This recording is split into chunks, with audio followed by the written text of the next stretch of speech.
Welcome to Cause Before Symptom, uncovering the real cabal and spiritual forces that are controlling the world. And now, here is your host, James Carner. Welcome to Cause Before Symptom. I'm your host, James Carner. Today is January 6th, 2026. Sounds weird to say. And tonight's episode is all about Part 3, Examination of Leviticus, the next book of 66 books we're going to go through to examine between the Ethiopian Tewahedo Orthodox canon and the King James Bible. This is the third installment. If you don't understand what we're saying, you can always go back to two other episodes and look at my explanation on how the Ethiopian language is different than English or Hebrew or Greek, as they are all lawful and one word has one meaning, where the Ethiopian text has multiple meanings, and there's a complete disconnect when you understand that the Ethiopian Bible is more friendly, more open, more merciful, more loving, and explains things more than just the downright angry King James Bible. And so we've been going on this for a while. We're just going to continue, and tonight is part 3, examining the Leviticus. And Leviticus is where many believers first learn to fear God. So this is an important book to break down. And not because of what the book contains, but because of how its words have been heard. Now, this is the book that defines holiness, nearness, impurity, sacrifice, and consequence.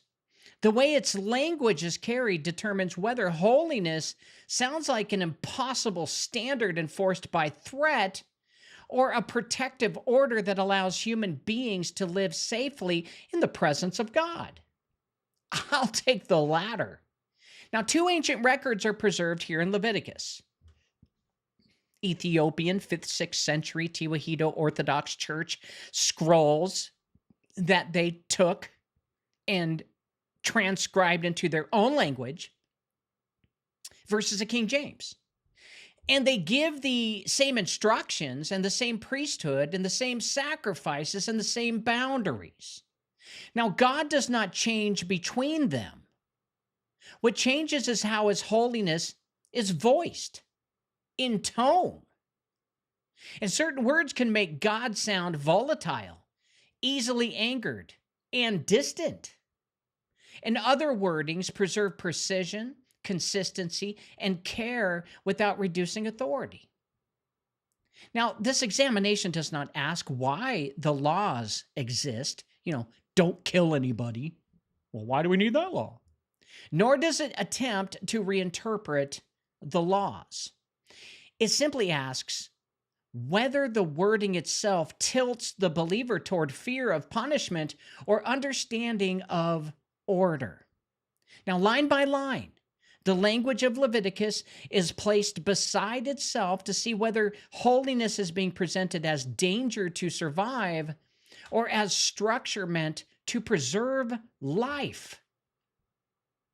Most of Leviticus aligns clearly across both records, to be honest. And sacrifice restores. Blood represents life. Confession opens the path back. Boundaries protect the community, but a small number of verses carry enormous emotional weight. And how atonement is described, how guilt is voiced, and how death is narrated, and how holiness is commanded can either quiet the heart or harden it. Now, what follows tonight is not an accusation, and it's not a defense. It is just a witness of what both books say. I have my opinions, you have yours. That's totally cool. And the words are allowed to speak without explanation or excuse, so that believers may know whether the God that they meet in Leviticus was shaped by the nature of holiness itself, or by how holiness was translated to sound. Isn't that interesting? I'm excited about tonight's show. Shout out to everybody on the live chat Rumble. As you know, this is a live show every night, 9 p.m., 9 p.m. Pacific Standard Time. Almost every single night I do a show. And we have a live chat on here. If you want to see the live chat, you can go to jamescarner.com, and there is a link that always works at 9 p.m. When you click on it, I will be there live. And you can visit us on the live chat Rumble and talk to all of the other witnesses and Christians and people who are interested in these topics, such as myself. Number one Warriors, Royal Rumble saying, "What's up, Pastor? What's up, Warriors?" Given the hang loose sign. Nice. Texas militia official says, "Howdy. Thanks for reaching out, James. Let's talk tomorrow." You got it, my friend. Love you, buddy. And number 3 warrior is Scorpion. Scorpion saying, "Hey, y'all." What's up, Scorpion? Number 4 warrior is Claire saying hi with the heart emoji. Oh. Number 5 warrior is Surfer Wife saying, "Hey, family. Crazy how they can remove corrupt government in other countries, but not ours, of course. Of course. They, why can't they just come and remove all of Congress, the judicial Supreme Court, and even the president? Why don't they just come in and just take out Washington, D.C., and then let's just go back to state sovereignty, and then we'll go pick which states we all want to live in. How about that?" And believe me, the most beautiful states are going to have the most corrupt, wicked people, because that's how the world works. If you want to be holy and live with holy people, you're not going to get a view. That's just not how it works. Number 6 warrior is Boots Hafner. Boots stating, "Hello, everyone. You're listening to the man of the Rumble airwaves, James Carner, and also the creator of ElitePotion.com. Hello, fellow warriors. Welcome to another great podcast, and let's all hit that thumbs up button to help our host. Yes, please hit the thumbs up button. If you don't give me a like, then Rumble won't put me anywhere. Hey, you guys remember last night when I played that song, "This Ain't No Ordinary Worship"? Well, YouTube, when I uploaded the video to that, blocked me and blocked that video unless I cut it out. So I had to cut out a Christian song off of YouTube because of copyright crap. Wow. That really makes me wonder, if you have a Christian song that gives people blessings, you put a copyright on it, that's wrong. You would think that they would just put out the information and say anyone can take it. Anyone can use it. We're all a family, aren't we? Well, that shows me a lot about the character of that dude singing and his name on it, which his name has copyright to that song. And apparently he won't let anyone do a show and play it on there unless they get his permission. Is that Christian? Well, it's protection of something. In my opinion, it can only be manna. And I think it's wrong, but that's just my opinion. All right, guys, let's get into shitty breaking news. Welcome to Shitty Breaking News with your host, James Carner, offering his shitty opinion. All right, tonight's field of headlines dated Wednesday, January 7th. It's the 6th, 2026. Yeah, I'm going to change that right now. I don't know why I put the 7th. Jeez. January 6th, 2026 shows a world in friction, geopolitical force, legal strain, economic unease, and moral confusion. Everybody freak out. Don't. Across multiple fronts, systems are tightening time frames and consolidating power. That's what we're witnessing, which often results in either repentance by the leaders of the world, which they won't, or further control, which is what they want. Case in point, Venezuela remains the centerpiece of global tension as U.S. forces carried out Operation Absolute Resolve in Caracas, capturing Venezuelan President Nicolas Maduro and his wife. Why didn't they get the sons? He's got to have kids. Any dictator has an heir. And they are now in U.S. custody facing federal charges of drugs. Even though Trump said it was all about oil. He said it. You can even see on The Daily Show with Jon Stewart. I don't like Jon Stewart very much, but he's pretty accurate on that one. Vice President Delcy Rodriguez has been declared interim president in Caracas amid political turmoil. While President Trump publicly framed the operation as targeting narco-terrorism and restoring order, many international leaders condemned it as a violation of sovereignty and international law, which it was. Now, despite Chinese criticism, that's all it was. China didn't do shit. Being limited to official diplomatic disappointment and calls for respect of sovereignty, global reactions are sharply divided. Well, in New World Order terms, Venezuela illustrates how dominant powers may enforce their interests under the banner of justice and stability, especially under strategic resources and geopolitical alignment intersect. For the children of God, you guys, this moment calls for compassion for the Venezuelan people.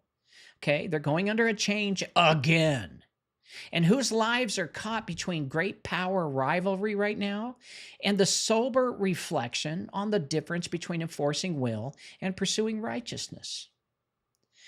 International condemnation of the Venezuelan operation is spreading at the United Nations, like they're going to do dick. Like they did with Israel when Israel decided to kill a bunch of women and children. Live. For years. In Gaza. The U.S. military action and capture of Maduro drew sharp rebukes.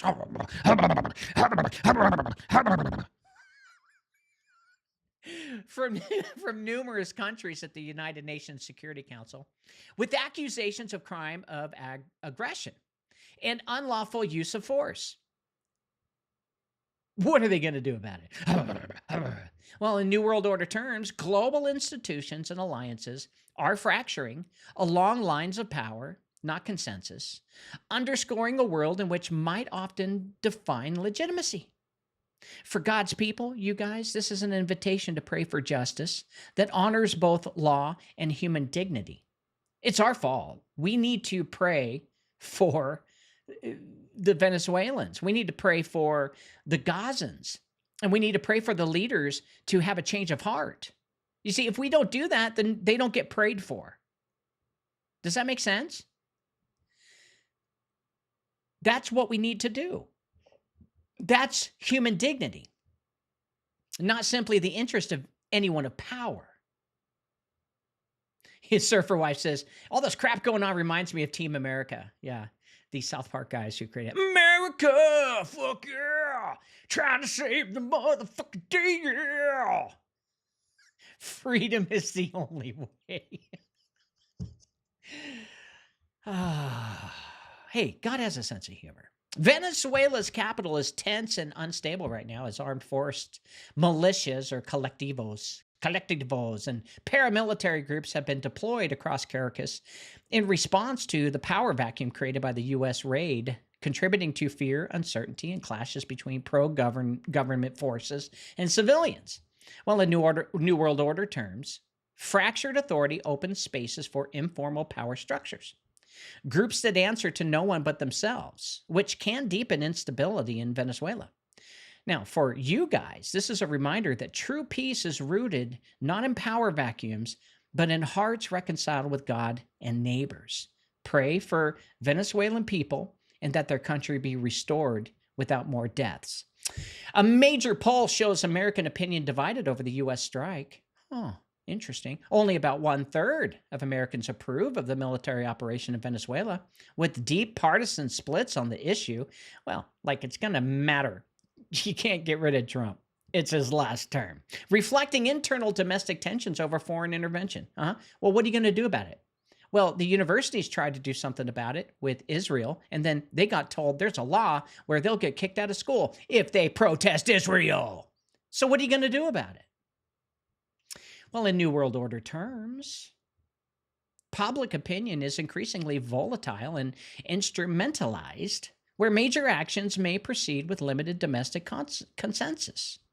Now, for Christians, discernment here means questioning not only what, leaders do, but how collective sentiment is shaped and whether fear or hope is driving the narrative.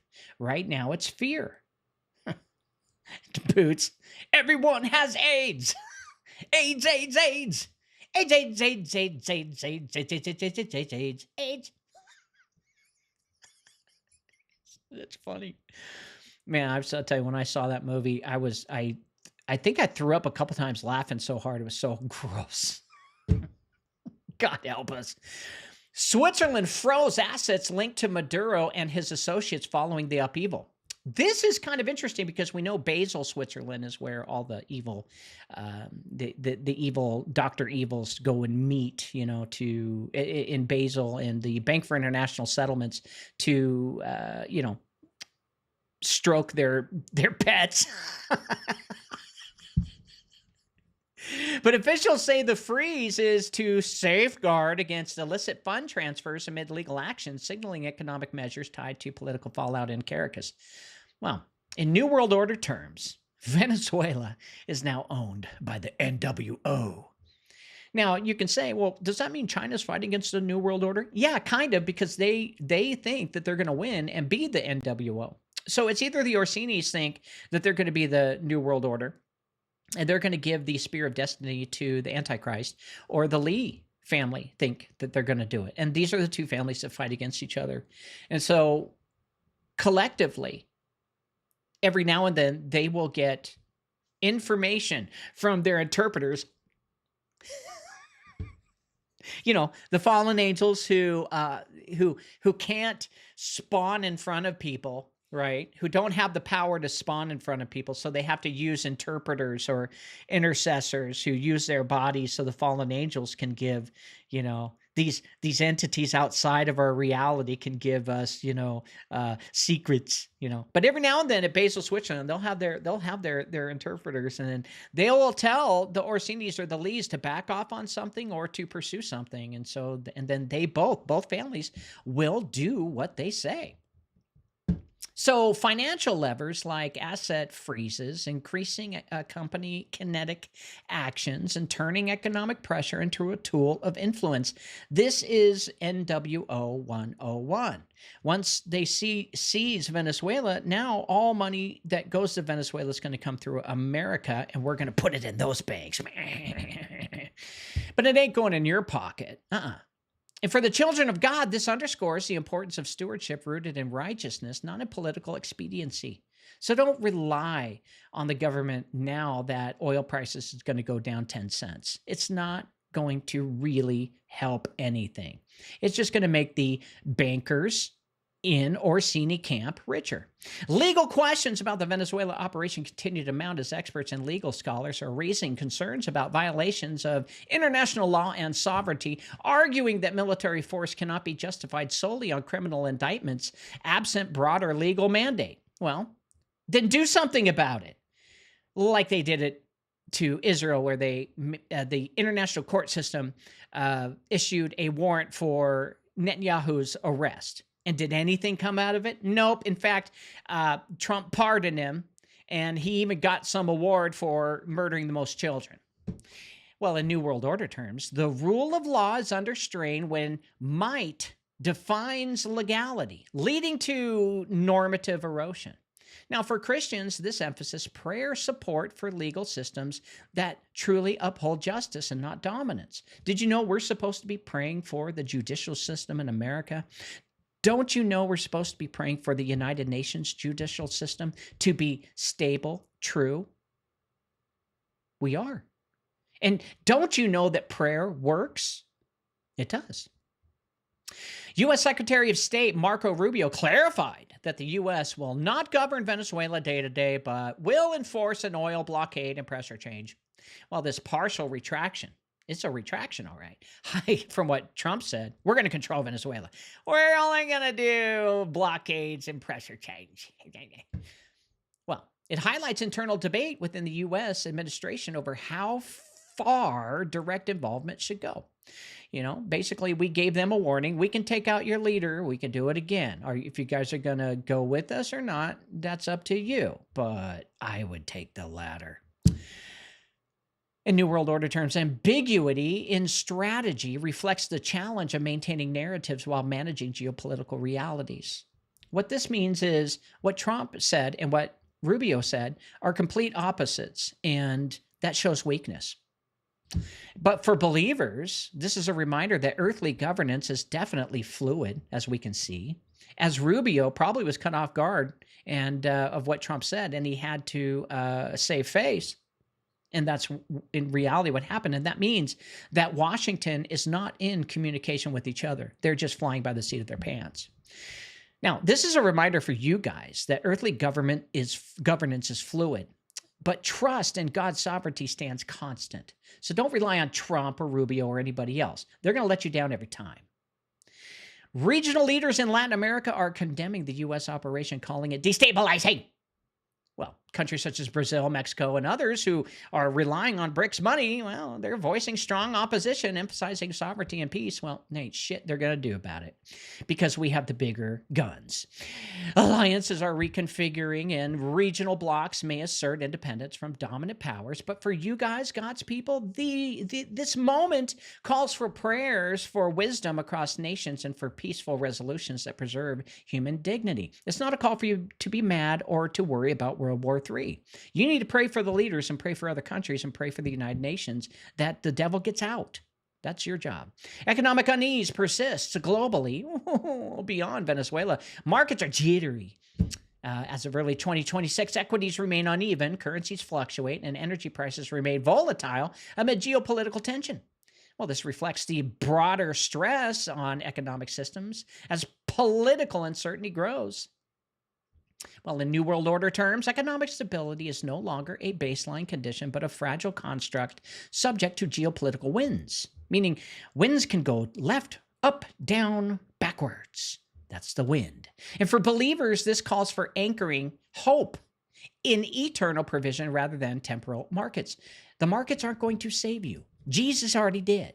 Chill out. Cultural and moral conflict continue to intensify all across societies. Are you guys feeling a little conflicted?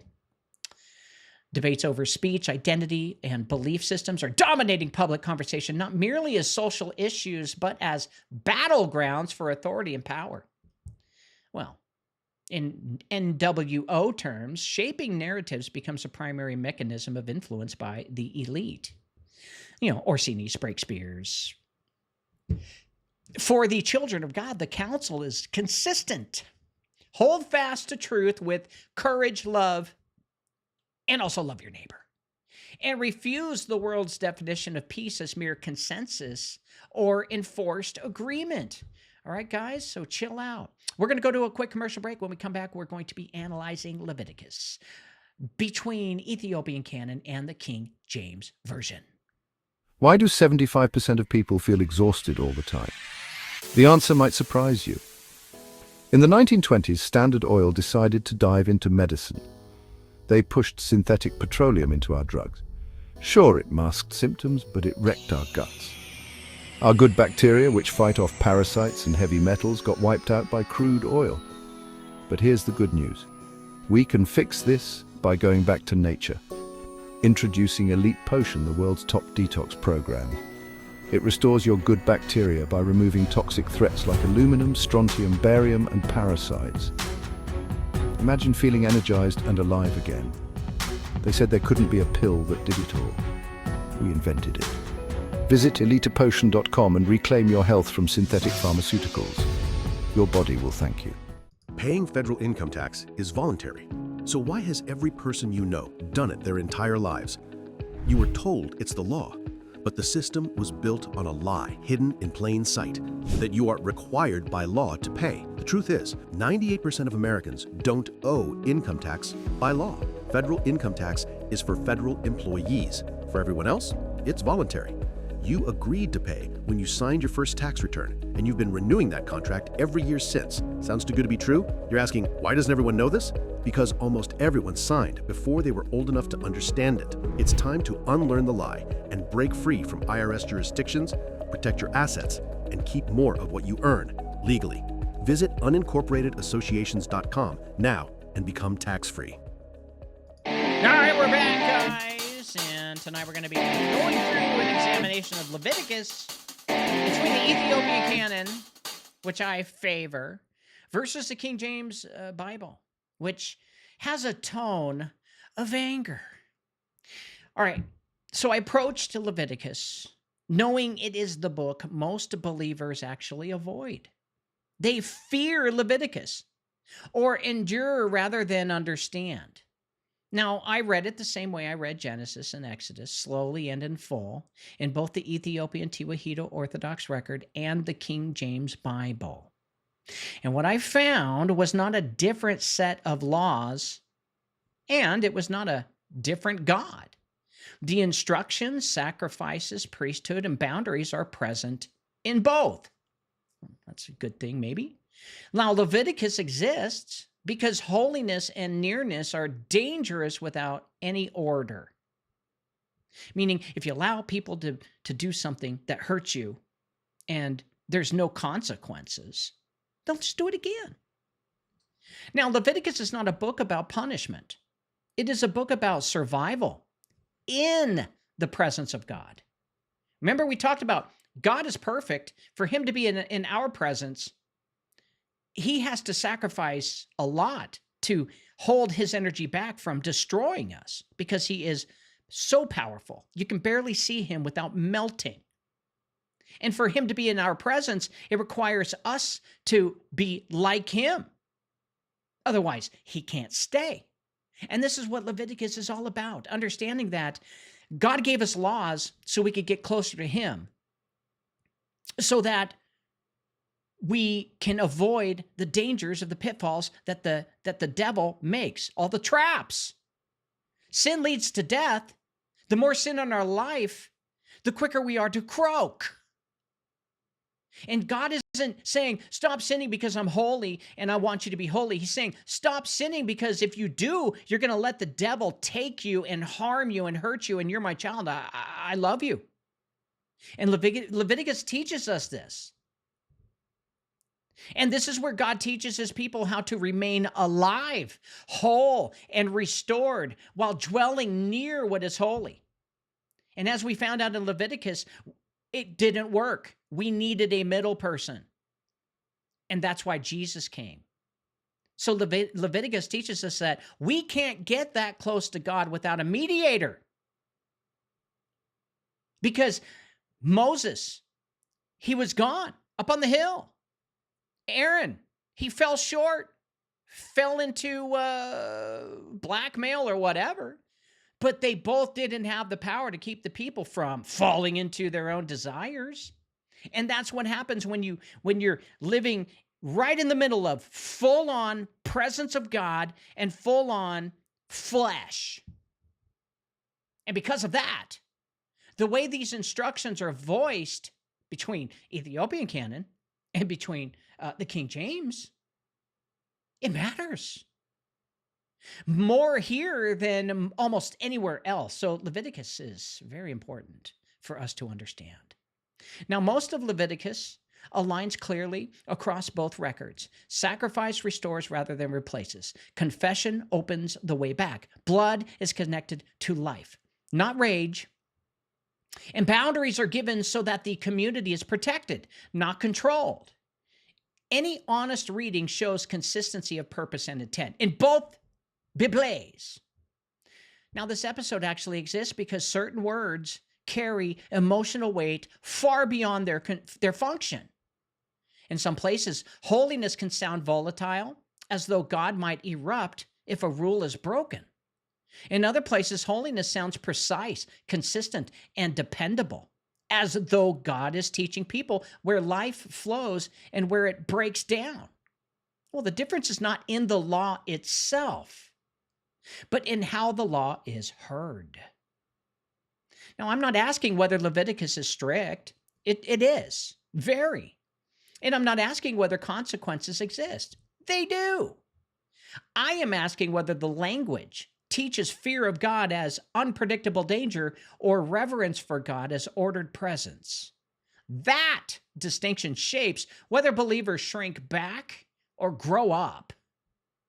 What follows is not an interpretation layered onto the text. It is testimony drawn from comparison. The same verses will read side by side. Where the words match, nothing will be added. Where they differ, the difference will be allowed to stand without accusation or defense. Because I didn't write any of this. Now, Leviticus was never meant to convince people that God is impossible to please. It was meant to show them how to live near him without being destroyed. If the words used to teach holiness quietly turned God into something to hide from rather than align with, that matters deeply to me personally. Now, this is not an argument against law. I'm not arguing the Ten Commandments are bad. It is an act of care for those who learned to fear God, where they were meant to learn how to remain close to him. One teaches us fear God, the other teaches us get closer to him. Remain close to him. You'll be protected. So Leviticus exists to keep life intact. Now, Leviticus begins not with threat, but with approach. Before any instruction is given, God establishes how he relates to Moses and by extension to the people. The first words of the book teach whether holiness speaks by command alone or by invitation into ordered nearness.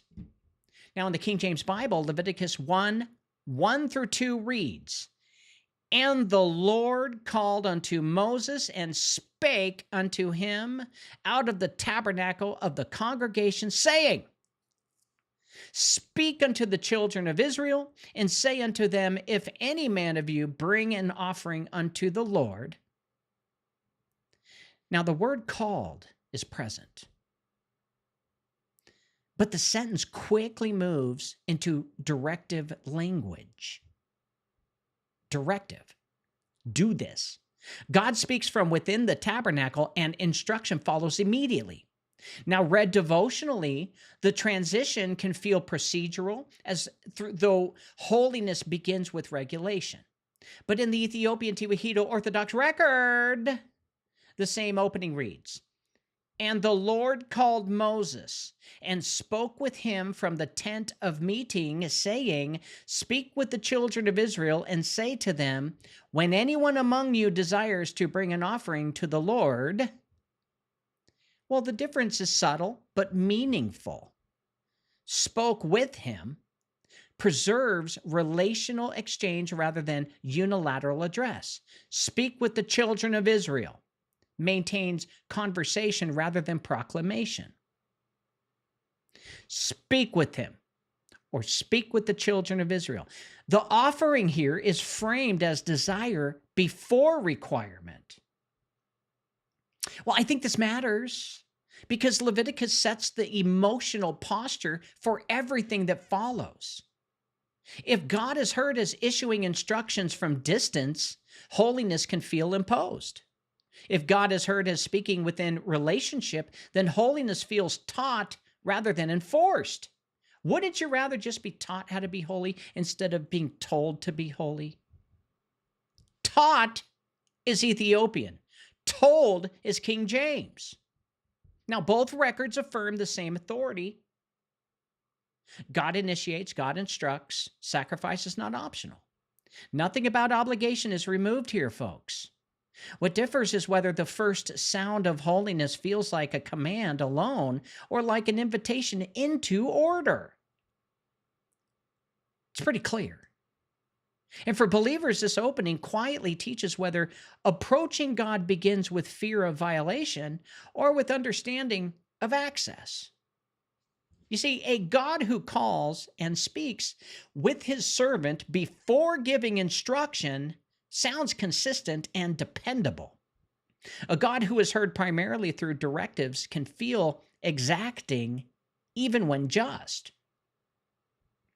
Now, Leviticus does not begin by pushing people away. It begins by drawing one person close and then teaching how others may follow safely. That's important. How that beginning is voiced determines whether holiness is remembered as distance imposed or as nearness structured. Now, before a single sacrifice is even described, the tone is set, especially in the King James. Holiness speaks first by calling. Calling. Hey, are you there? Not by striking. Do this. Whether that call sounds relational or procedural depends on how the words are carried. And Leviticus begins teaching that lesson in its very first breath. Now, this segment turns to how sin and restoration are described once failure has already occurred. The wording here determines whether sacrifice sounds like appeasing an offended God or restoring alignment that has been broken.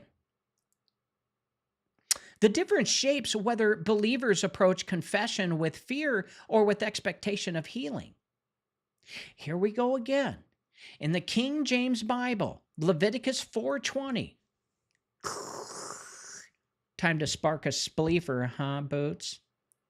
Leviticus 4:20 reads, "And he shall do with the bullock as he did with the bullock for a sin offering. So shall he do with this, and the priest shall make an atonement for them, and it shall be forgiven them." Now, the phrase "make an atonement" is central, but read devotionally, it can sound transactional, as though something must be performed in order to satisfy an offense. Forgiveness follows the act, and the sequence can feel procedural rather than relational. Now, in the Ethiopian Tewahedo Orthodox record, the same verse reads, "And the priest shall do with the bull as he did with the bull of the sin offering. Thus the priest shall cover them, and they shall be forgiven." The shift from make an atonement to cover them, I think, is significant. The action sounds restorative rather than appeasing. Covering implies protection and repair, not payment. Forgiveness flows from being brought back into alignment, not from satisfying anger. This distinction, I think, matters because it shapes how believers understand God's posture toward sin. If atonement is heard primarily as something done to calm divine wrath, fear can attach to failure. If covering is heard as restoration of what has been exposed, repentance feels safer and more honest. Now, both records affirm forgiveness. It's there. Nothing is softened. Sin is real, and ritual response is required. What differs is whether God is heard as waiting to be satisfied or actively providing a way to restore wholeness. Now, for believers, this verse quietly teaches whether sacrifice exists to change God's deposition or to change the condition of the sinner. One reading can make God feel volatile. The other preserves God as consistent, with holiness requiring repair rather than appeasement. Leviticus does not present a God who must be persuaded to forgive. Leviticus presents a God who provides a means of restoration so that brokenness does not become permanent. How that means is voiced determines whether holiness feels dangerous or dependable. Surfer Wife asks, is the Ethiopian Bible we downloaded the same as the Ethiopian Tewahedo Orthodox Bible? So let me be very clear on this. I've downloaded over 30 Tewahedo Ethiopian Orthodox Bibles, and every single one of them has been changed. So I had to take artificial intelligence to go through every single book and find out what was changed. And I found that they removed a bunch of verses. They removed a book from all of the others, and the one that I found that was true, I believe is the original Tewahedo Ethiopian Orthodox book, and I have the original. Now, when you open it up, you won't understand the writing. I don't understand the writing. I don't speak or read Ge'ez or Ge'ez. So I had to rely on artificial intelligence to translate that book. So what we found was someone, something made a bunch of shenanigans. And believe it or not, there are 89 books, not 88 that mainstream media says. So the one that I have, I believe, is the correct one that was translated back in 1968 from scroll to hand to data. And the only reason why is because it had an extra book that all the other ones didn't. And we studied what was taken out line for line, and we found that all the other ones, took out all of the merciful God and replaced it with the angry God. So what you can take from this is, well, I guess we're just going to have to trust James. Well, I'll tell you this. I will give you that original Ethiopian Tewahedo canon. I have it, and it's all yours. And I'll make it available for download. Now, I have no clue if it's copyright or whatever, but it's the one that the artificial intelligence said this is correct according to all of the other stuff that we've studied and how it portrays the true Ethiopian language. Nothing was cut out. In fact, there was more to this one than all the others. And if you look at my folder, you'll see just tons of Ethiopian canons. They all look the same, but they're all different. So someone or something or somehow, they've all been changed. And I don't know why. But I believe I have the correct one. And it feels right in my spirit. Now, is it right? I don't know. I am not a theologian, and I am not a language master. I'm just doing this, trying to find the truth. And I found 89 books, not 88. And that's basically, in my opinion, God saying, hey, look over here. Mainstream media says there's 88 books. I know for a fact because I translated it verse by verse, and we came up with 89. I don't understand it, but that's how it went. Now back to Leviticus. It represents a God who provides means of restoration so that brokenness does not become permanent. Now, how that means is voiced determines whether holiness feels dangerous or dependable. So the verse above I was describing sets the tone for every offering that follows. Whether sacrifice is heard as payment or as a covering will shape how believers understand confession. A covering or a payment. Forgiveness and nearness to God long after Leviticus is closed. Now, this segment turns to how guilt and confession are voiced once sin is acknowledged. Now, the wording here determines whether guilt sounds like condemnation that must be endured or recognition that opens a path back to wholeness. How confession is framed teaches believers whether honesty before God is dangerous or restorative. Now, in the King James Bible, Leviticus 5:5-6 reads, "And it shall be, when he shall be guilty in one of these things, that he shall confess that he hath sinned in that thing. And he shall bring his trespass offering unto the Lord for his sin which he hath sinned." Now, the language centers on guilt first. The person shall be guilty, and confession follows as an obligation attached to wrongdoing.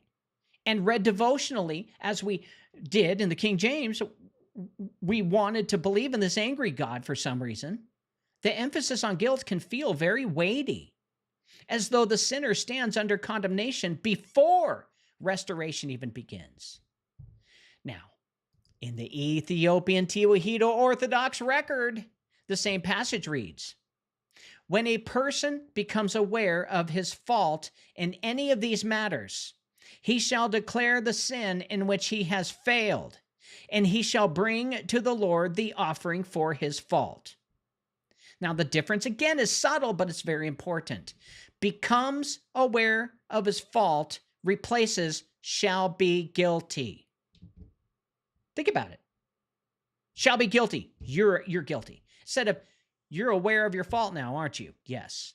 Awareness precedes condemnation, folks. The confession sounds like acknowledgement rather than exposure. And failure here is named, but the tone does not press shame forward. This distinction matters because it shapes how believers experience guilt internally. In the King James wording, guilt can feel like a status imposed before confession is even allowed. In the Ethiopian wording, confession arises from recognition, not from being crushed by accusation. So both records require confession. Nothing is removed. Sin must be named and response is necessary. I get it. But what differs is whether confession is framed as response to guilt or as recognition that leads to repair. Now, for believers, this verse quietly teaches whether God desires admission under pressure or honesty born from understanding. Did you learn your lesson, son? Good. Okay, let's move on. One reading can make confession feel humiliating, and yet the other makes confession feel clarifying. Leviticus does not teach that God desires shame before healing. It teaches that truth restores order. And how that truth is voiced determines whether believers hide longer than necessary or come forward sooner than fear would allow. And this is why people will lie and cover it up. This is why people will cheat and steal and cover it up. This is why people will do adultery and cover it up, because they feel so much ashamed that they know they can't hide from God. And because they felt that the King James is condemning them, when God is just trying to say, look, you made a mistake. Repent means don't do it again, and let's move on. So this passage establishes whether guilt is the enemy to be feared or the signal that something can be corrected. And that lesson settles deeply into the conscience, and Leviticus teaches it here through the way confession itself is described. Now, this passage is also one of the most feared in the entire book because it appears to show holiness erupting without warning. The way that it is voiced, that I saw, determines whether God is heard as unpredictable and volatile or as precise and consistent in enforcing boundaries that were already known. Once again, in the King James Bible, Leviticus 10, 1-2 reads, "And Nadab and Abihu, the sons of Aaron, took either of them his censer, and put fire therein, and put incense thereon, and offered strange fire before the Lord, which he commanded them not. And there went out fire from the Lord, and devoured them, and they died before the Lord." Now, the phrase strange fire is undefined, and the wording moves quickly from action to death. Now, read devotionally as being devotional to an angry God, the sequence can sound abrupt and terrifying, as though God responds explosively to a misstep without any explanation. But it continues. It gets worse in the King James. "Then Moses said unto Aaron, This is it that the Lord spake, saying, I will be sanctified in them that come nigh me. And before all the people I will be glorified, and Aaron held his peace." Now, the emphasis falls on God asserting holiness after the act, which can sound retroactive rather than preventative. And in the Ethiopian Tewahedo Orthodox record, Leviticus 10, 1 through 3 says, Now, Nadab and Abihu, the sons of Aaron, each took his censer and placed fire in it, and put incense on it, and brought fire before the Lord that was not appointed for them. And the fire went out from before the Lord and consumed them, and they died before the Lord. And Moses said to Aaron, This is what the Lord spoke, saying, By those who come near me I will be shown to be holy, and before all the people I will be honored. Now the difference lies in clarification. Fire that was not appointed for them introduces specificity. The action is not merely strange, it is unauthorized. The boundary was already established before and they knew it. Holiness does not erupt unpredictably. It responds to a known violation of order. Now, this distinction should matter because it shapes whether believers fear God as impulsive or trust him as consistent. He warned them already. In the King James wording, the lack of explanation can leave the impression that proximity itself is dangerous.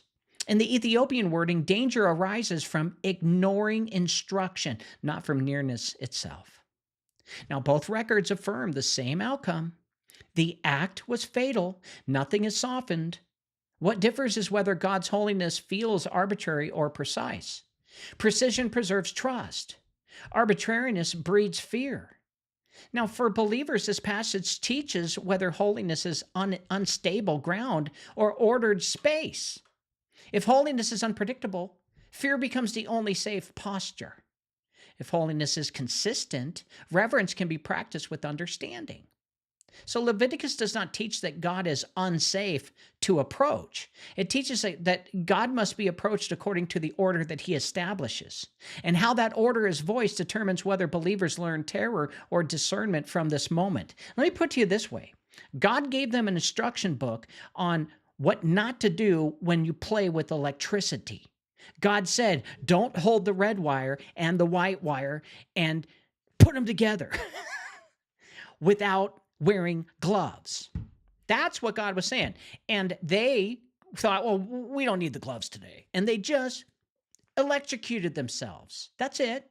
And God is basically in the Ethiopian canon saying, hey, follow the instructions, kids. You're playing with some holy stuff here because you're really close to me and there's a lot of energy and you could hurt yourself. So this event was not meant to frighten people away from God.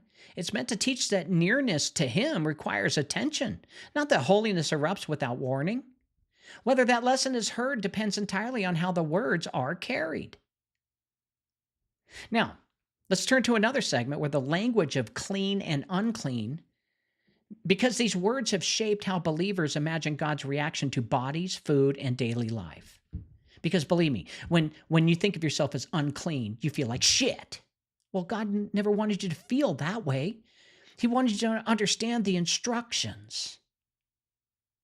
Because the words have shaped how believers imagine God's reaction. Now, the wording here determines whether holiness sounds like moral disgust or practical protection. Now, in the King James Bible, Leviticus 11:44-45, it reads, For I am the Lord your God. Ye shall therefore sanctify yourselves, and ye shall be holy, for I am holy. Neither shall ye defile yourselves with any manner of creeping thing that creepeth upon the earth. For I am the Lord that bringeth you up out of the land of Egypt to be your God. Ye shall therefore be holy, for I am holy. The repeated emphasis on defilement can sound moralized. Read devotionally towards an angry God. Defile yourselves can imply that physical contact or bodily processes make a person repulsive before God, rather than simply out of alignment with prescribed order. In the Ethiopian Tewahedo Orthodox record, the same verse here reads, For I am the Lord your God. You shall set yourselves apart and be holy, for I am holy. You shall not make yourselves unclean by any swarming thing that moves upon the earth. For I am the Lord who brought you up from the land of Egypt to be your God. You shall be holy, for I am holy. Now, the shift is very subtle. You wouldn't have even paid attention if you wouldn't have seen it if you weren't really studying it. But here's what's important. Set yourselves apart replaces the moral weight of sanctify yourselves. Make yourselves unclean. Replaces defile yourselves. The language emphasizes distinction rather than contamination. This difference matters because it shapes how believers understand God's relationship to ordinary life. In the King James wording, holiness can sound like avoidance to filth in order to remain acceptable. Don't eat those spiders, kid. In the Ethiopian wording, holiness sounds like intentional separation to preserve order. Both records affirm the same instruction. God is holy. His people are to reflect that holiness. Nothing about obedience is removed. But what differs here is whether God is heard as repelled by physicality or as guiding his people through structured boundaries, which is what he did. For believers, this passage often determines whether daily life feels spiritually dangerous or spiritually navigable. If uncleanness is heard as moral pollution, fear can attach to the body itself. You know what we do. When someone tells you don't do this, you know you're going to do it. Because that's what we do. And God's trying to say, think. Some things on this earth will hurt you. I'm trying to protect you from getting hurt. If uncleanness is heard as temporary state requiring care, holiness becomes livable. Especially when he says, don't eat those spiders, they've got poison in them. Oh, they're poison, I'm like poison. Right? But that's how we act. Leviticus does not teach that God is disgusted by humanity. It teaches that order matters where holiness is near, meaning you got it. When you're close to him, you're going to have to really be as holy as you possibly can, or you're going to be destroyed by the earth and by God's power. Remember, this is to teach us we need a mediator between God, and that's what Jesus became. He's the one in the middle that protects us from God's holiness and his perfectedness because we can't do it. So Jesus had to do it for us. And it also teaches that order matters where holiness is near. So the Ethiopian wording preserves this without assigning shame to the body or ordinary existence. So this quietly teaches whether holiness is about avoiding contamination or maintaining distinction. And the words chosen determine whether believers walk carefully with understanding or cautiously with fear. Boots, like putting the red wire and white wire on my tongue. Can I do that, Lord? Ow! And then God has to, and then the angry scribes, right? And God was pissed. No, dude, he's completely misunderstood, and language is one of the main problems. Now, this next segment centers on the Day of Atonement, the most solemn and carefully ordered moment in Leviticus. Now, the language here determines whether reconciliation sounds like fear-driven survival in the presence of danger or communal restoration carried out under deliberate care. In the King James Bible, Leviticus 16:16 reads, "And he shall make an atonement for the holy place because of the uncleanness of the children of Israel, and because of their transgressions in all their sins, and so shall he do for the tabernacle of the congregation." Now, the phrase "make an atonement" again carries transactional weight. The holy place is treated as needing correction because the people's uncleanness. Now, read devotionally under an angry God, the scene can sound as though holiness is endangered by proximity to sin and must be restored through ritual action to prevent consequence. It gets worse. Later in Leviticus, King James says, "For on that day shall the priest make an atonement for you to cleanse you, that ye may be clean from all your sins before the Lord. Now, the cleansing is clear, but it follows the performance of atonement, reinforcing a sequence that can sound procedural rather than relational. In the Ethiopian Tewahedo Orthodox record, it sounds different. Leviticus 16:16 says, "And he shall cleanse the holy place because of the impurities of the children of Israel and because of their failures and all their sins. And so he shall do for the tent of meeting." Now, the emphasis shifts immediately from atonement to cleansing. The holy place is not appeased, it's restored. Impurity is treated as something that accumulates and must be removed, not as moral outrage directed at God. Leviticus 16:30 in the Ethiopian record continues. It says, "For on this day cleansing shall be made for you, to purify you from all your sins, and you shall be clean before the Lord." Now, the action centers on the people's restoration rather than on satisfying a requirement. Cleansing is the purpose, not the byproduct. This distinction matters because the Day of Atonement governs how believers imagine God's tolerance of proximity. In the King James wording, holiness can sound fragile, as though it must be shielded from human presence. In the Ethiopian wording, holiness remains constant, while impurity is addressed. Now, both records affirm the seriousness of sin. They do. And the necessity of ritual response. Nothing is minimized, but what differs is whether reconciliation sounds like averting disaster or restoring order. For believers, this passage quietly teaches whether God's presence is inherently threatening or whether God provides structured means for continued nearness despite failure. One reading can instill dread around approach. The other preserves confidence in a God who desires restoration, not withdrawal. So Leviticus does not portray a God barely tolerating his people once a year. It portrays a God who establishes a rhythm of cleansing so that the relationship can continue. And how that rhythm is voiced determines whether the Day of Atonement is remembered as terror survived or mercy renewed. How come I'm the only one that found all this? I have no idea. The verse then governs how sacrifice itself is understood because it explains why blood is involved at all. This should be important to see from a loving God, not an angry God, wouldn't you say? The wording here determines whether blood is heard as satisfying divine anger or as representing life returned to God. How this line is voiced shapes everything believers later associate with sacrifice, forgiveness, and redemption. And you would understand this if you read my book, The Breath War.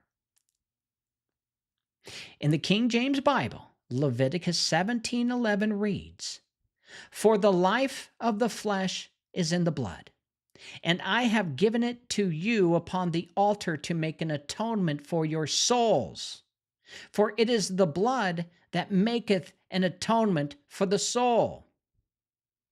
Soul, soul, soul, soul. The repetition of atonement places emphasis on function, ritual. Blood is given to make atonement.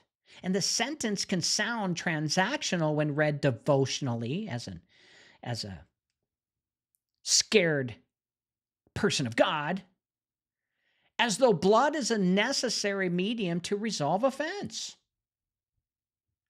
I don't like killing. I'm sure you guys don't like it either.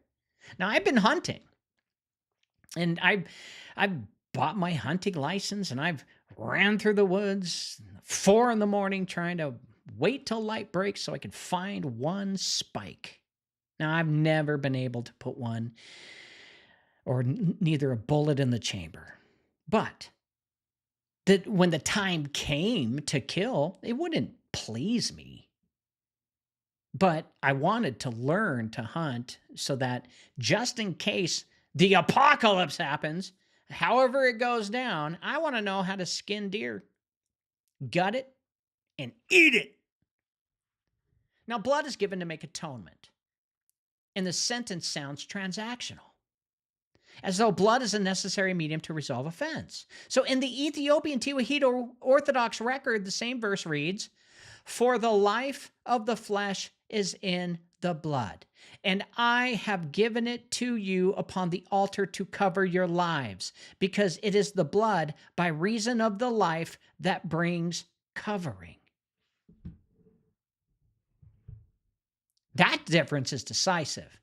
The Ethiopian wording preserves causality. Blood matters because it carries life. If you don't have blood, you die. Covering occurs because life is being returned, not because anger is being satisfied. And this is why God liked Abel's sacrifice, because he gave the life of that animal through its blood back to God.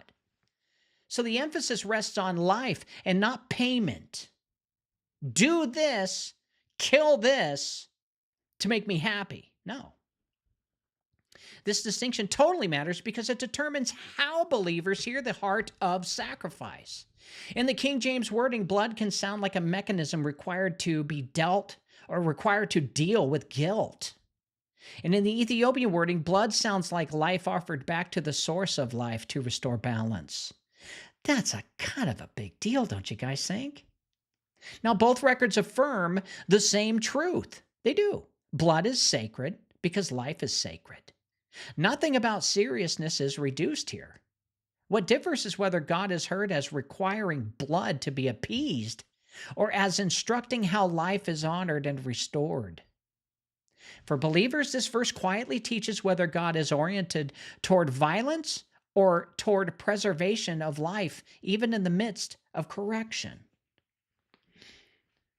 One reading can make sacrifice feel grim and fearful. The other preserves sacrifice as meaningful and ordered. When God asked them to sacrifice animals for their sin, he did it as a consequence because they all had their own herd towards themselves. They all had an amount of cattle, an amount of sheep, right? And he required the unblemished ones, the ones that would produce the best quality of all. And God said, if you sin, you're going to have to replace life with life. That's the consequence. Well, guess what ended up happening in Israel? They sinned so much because they couldn't stop lying, stealing, killing, and destroying everything. They ended up without any livestock within the first few years. Gone. That's when they're like, we're hungry, we want meat. That's what happens when you take a bunch of witches and warlocks out of Egypt and try to turn them into good people.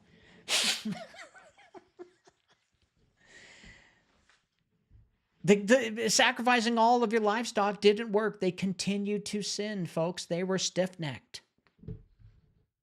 Now, Leviticus does not teach that God desires blood for its own sake.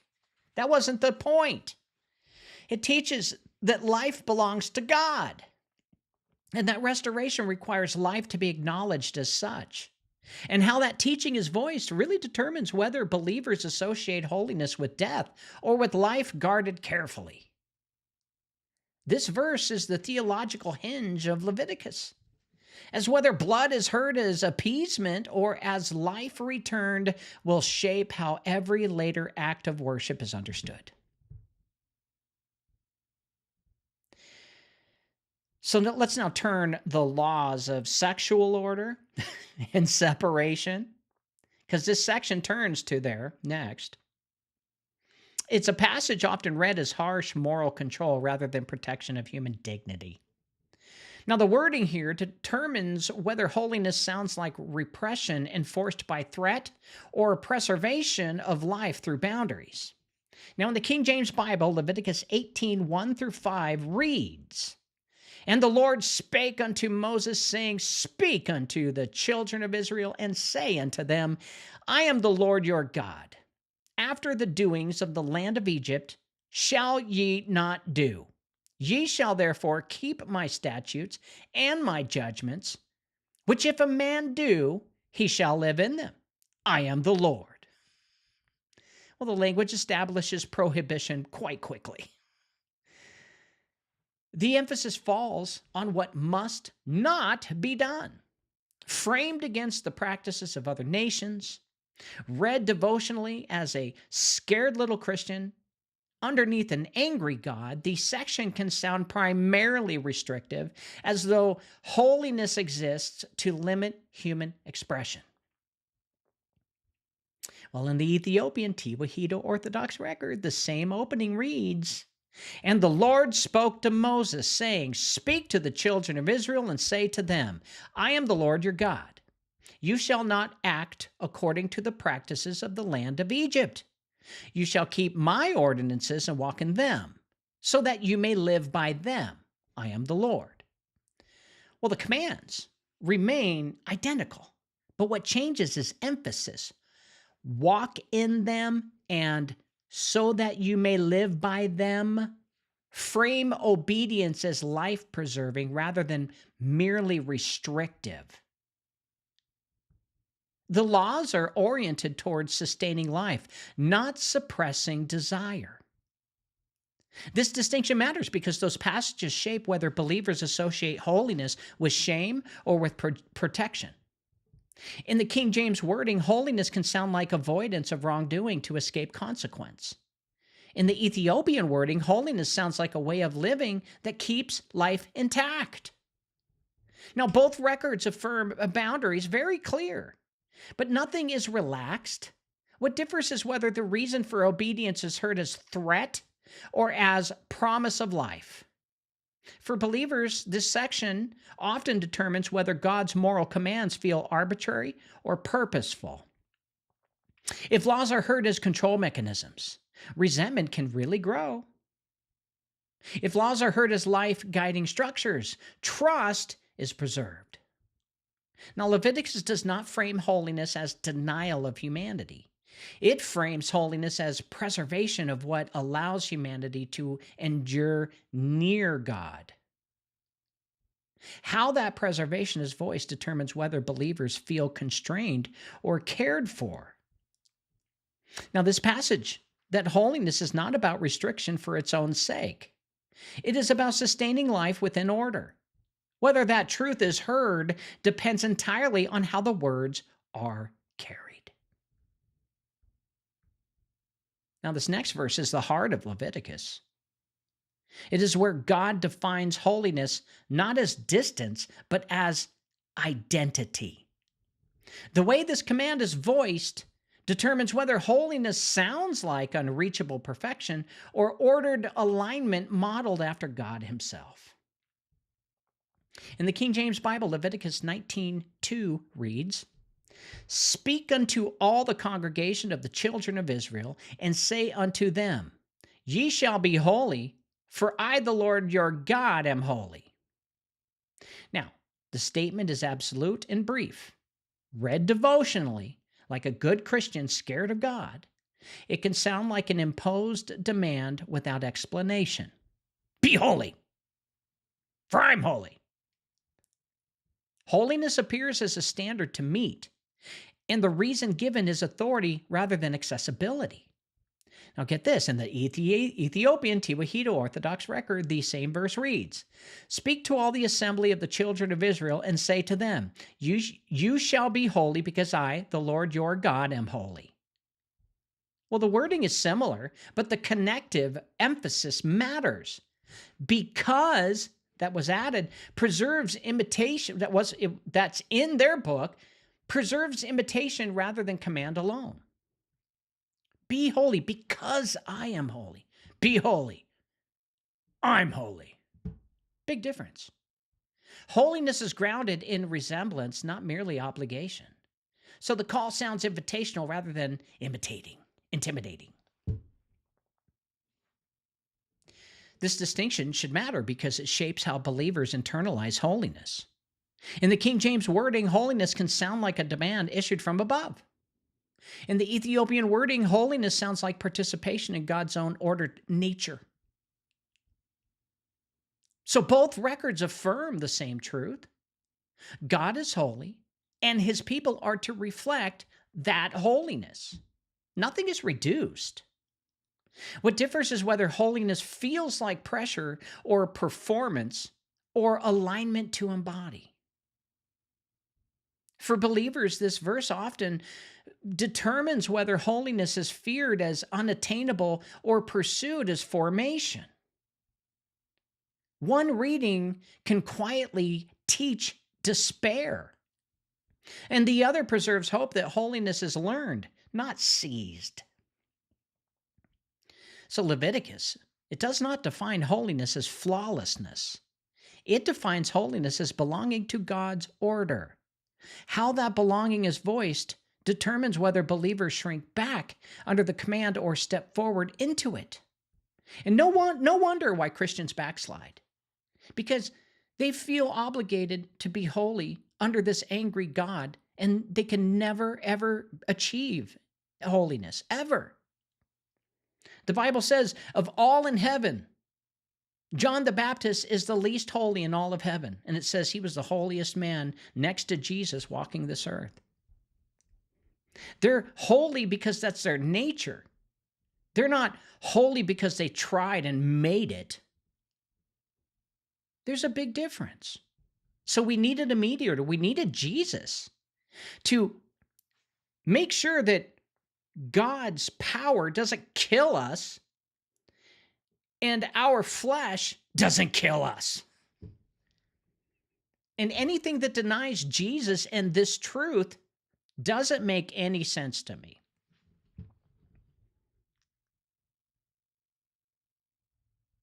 Believers shrink back under the command or they step forward into it. And many people who fall in love with this angry God, they go all in only later after they build a relationship with him, meaning they actually talk to him in their secret chamber, in their closet, in their head, when God tells them the truth. Hey, dude, English makes me an angry God. Hebrew makes me an angry God. But Ge'ez, this verse anchors the entire book. Every law, every boundary, and instruction flows from this call.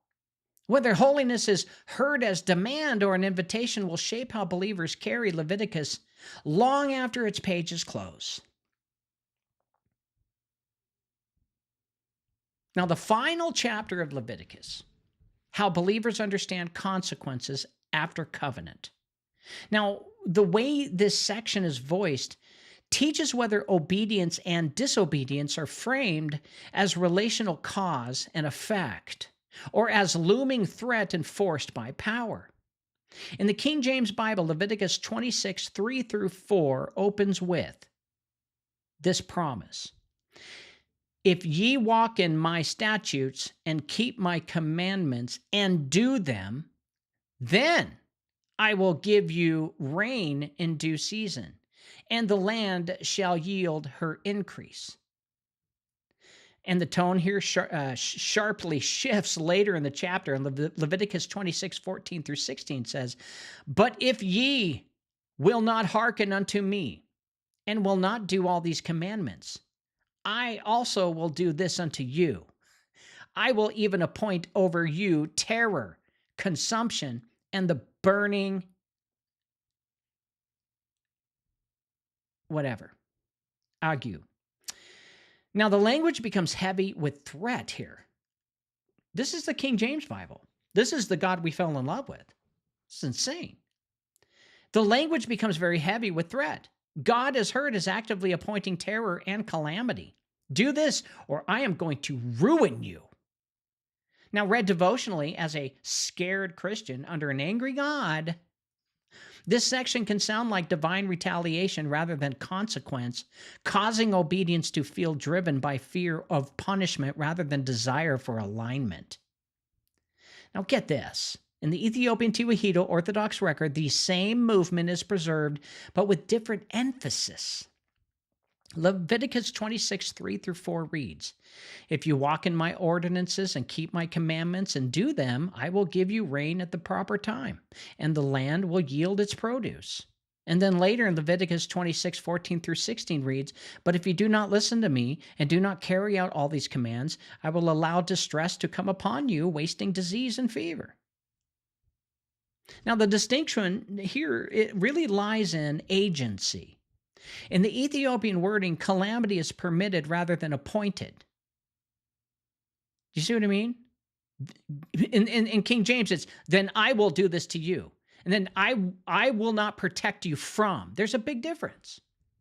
Consequence follows misalignment. But God is not framed as inventing terror as punishment. Order breaks down when it is not kept. The difference matters because it shapes how believers understand suffering. In the King James wording, suffering can sound like something God actively deploys to ensure obedience. In the Ethiopian wording, suffering sounds like a natural unraveling of life outside the boundaries that preserve it. Can I get an amen? Both records affirm accountability, no doubt. Nothing about consequences removed. Blessing follows alignment, and hardship follows rebellion. What differs is whether God is heard as a threat enforcer or as a governor of order who allows reality to respond to human choice. Now, for believers, this chapter often determines whether obedience is motivated by fear or by trust.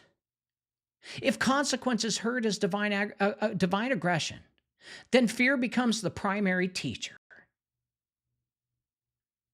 If consequence is heard as loss of protection and order, wisdom becomes the guide.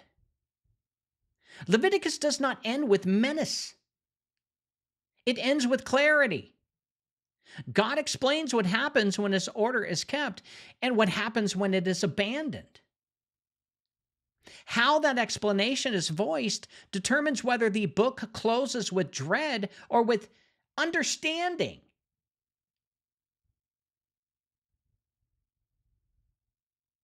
Now, the final chapter confirms what the rest of Leviticus has been teaching quietly all along.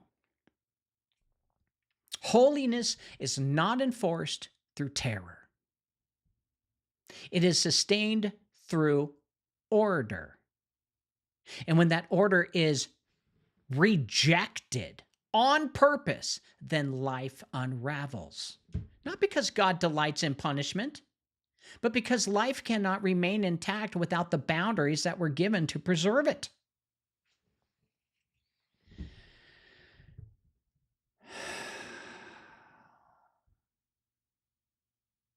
I don't like this angry God in King James. He's mean. But it's the same God. But the way that it was phrased and worded really works great for empire. You see, we all assumed that the devil couldn't operate under the name, the business name of Jesus Inc. Because the word Jesus scares them, they run. That ain't true. That's how the devil operates and keeps control of this world through religion.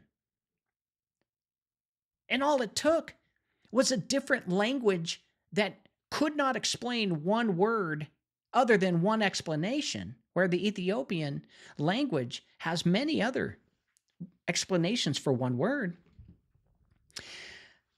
We get out of the legalism of the law and toll booth Jesus that King James gives us. Now, that doesn't mean that the King James Version is bad. Seeing it in this light, knowing that the language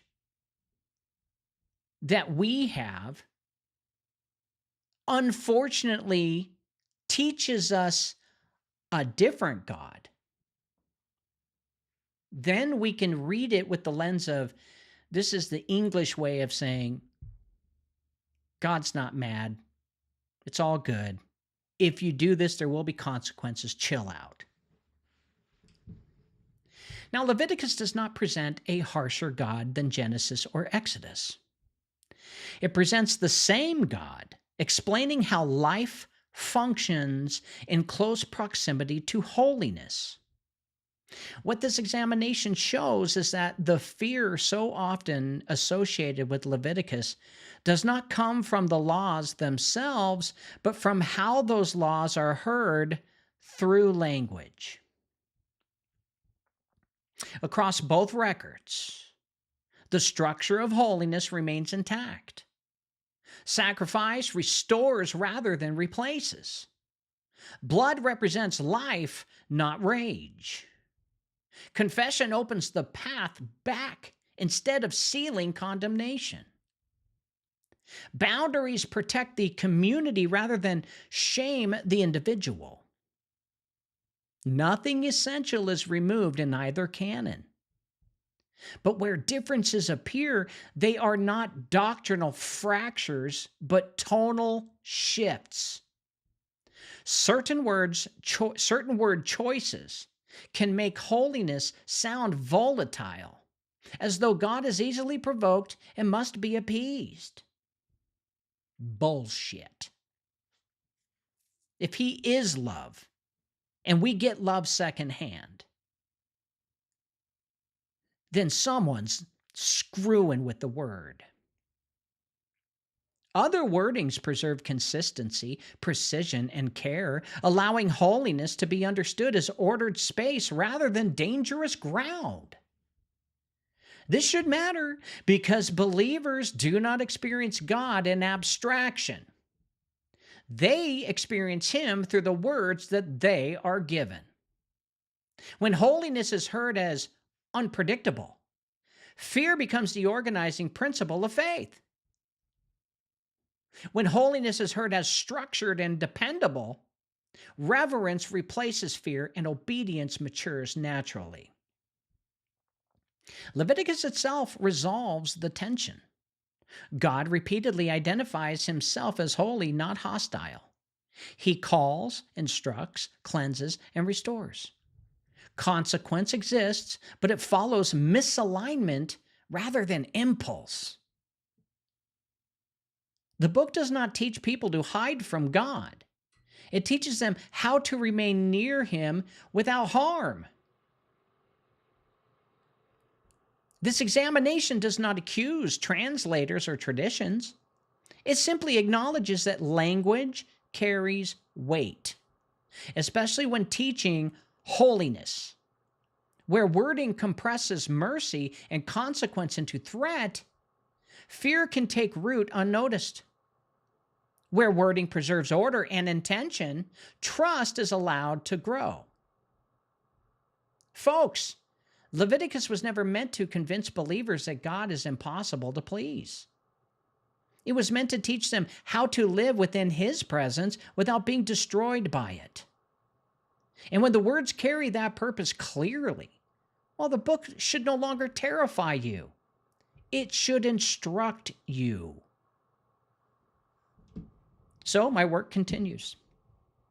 Each book must be allowed to speak for itself, and each word must be weighed in carefully. Holiness is not the enemy of grace. It is the structure that allows grace to dwell among human beings without consuming them. And that is the picture of the loving Father. Guys, this has been Cause Before Symptom. Thank you so much for all of your time. I am going to show you what we're going to do tomorrow. Tomorrow is part 4, and that examination is Numbers. And it's going to be about what happens when a delivered people struggle to trust freedom. And Numbers ultimately is going to answer whether God abandons his people when they falter or whether he continues to shepherd them even while correcting them. And how that shepherding is voiced determines whether believers learn fear of failure or endurance under discipline. We're learning so much. I am thankful to my Father in heaven, his Son Jesus, and the Holy Ghost for showing me the Ethiopian tradition and their canon and the information, as I really do feel that we're on the right path here. It makes sense to me. And I really appreciate you guys, all of your support and helping me through my down times. And I look forward to seeing you guys tomorrow. Be blessed. This has been Cause Before Symptom with your host, James Carner. Go to his website, jamescarner.com, and sign up for his newsletter. Also, download his free books on the breath war, the crown of blood, and the ritual machine. Fix your body by buying his award-winning detox formula, removing heavy metals and parasites. You'll feel better and live longer. Go to elitepotion.com. And one more thing, please. Just try and love your neighbor, because if you do, the world would be a better place. See you tomorrow.